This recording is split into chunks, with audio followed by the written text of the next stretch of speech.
Hi, my name is Jonathan Dodge. I am a Senior Applications Engineer at United Silicon Carbide, and I'm one of the developers of FET-Jet Calculator.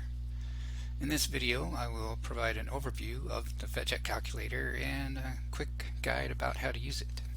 So FET-Jet Calculator is created to help power designers to answer fundamental questions early in the design cycle about which topology is best to meet requirements and which power semiconductor should be used and whether to parallel those parts. It is a calculator, it's not a simulator. It's based on steady-state circuit analysis, and it uses data directly from the data sheets. It's quick and easy to use, and there's no login or download required. So talking about how to use it, we have grouped the different topologies that are supported into three application areas. There's AC to DC, DC to DC, and DC to DC isolated.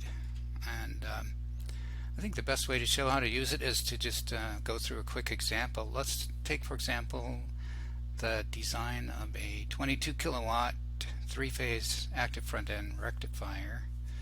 So I already have opened the Vienna Rectifier, modified Vienna Rectifier page. That would be a good option, and we'll compare that with a two-level voltage source inverter.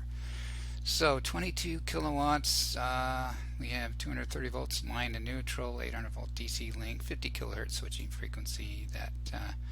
Those are all parameters that you enter on the left, and of course part numbers that you can select. Already some default values in there. We have an 18 milliohm Gen 4 750 volt part. On the right, the results are shown here.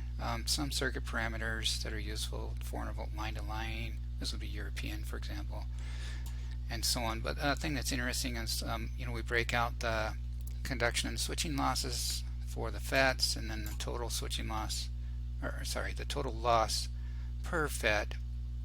In this case, about 16 watts, and then for the diode, about 15 watts. This design looks fine.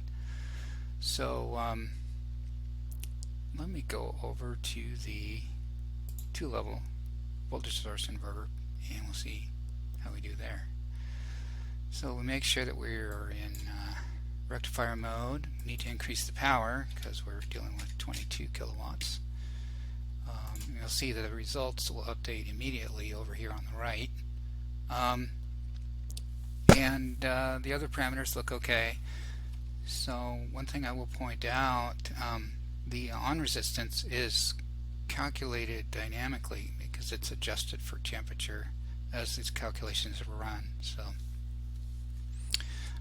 let's see, this part we have a significantly higher power dissipation per device. I myself would not run that much power. I mean, theoretically it would be okay, but I think I would prefer to run less power. So let's see what happens. Well, we can see that our majority of our losses come from switching loss at this 50 kilohertz.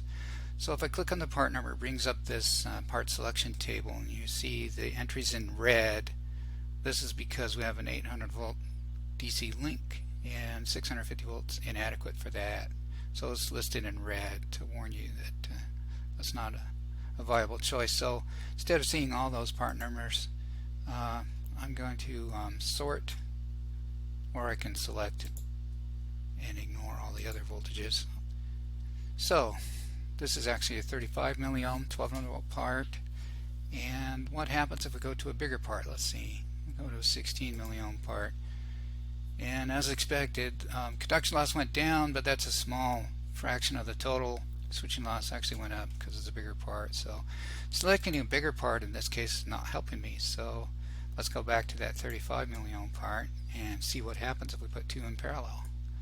So we'll put two in parallel, and then the losses are greatly reduced. Now this design looks great to me, and it has the same number of total parts compared to the Vienna Rectifier. So either one of these looks like a viable candidate. So these are the type of questions you can answer very quickly. Which device? Do I want two in parallel? Which circuit? So on. Very easy to use, and hopefully you find it useful. Thanks for watching.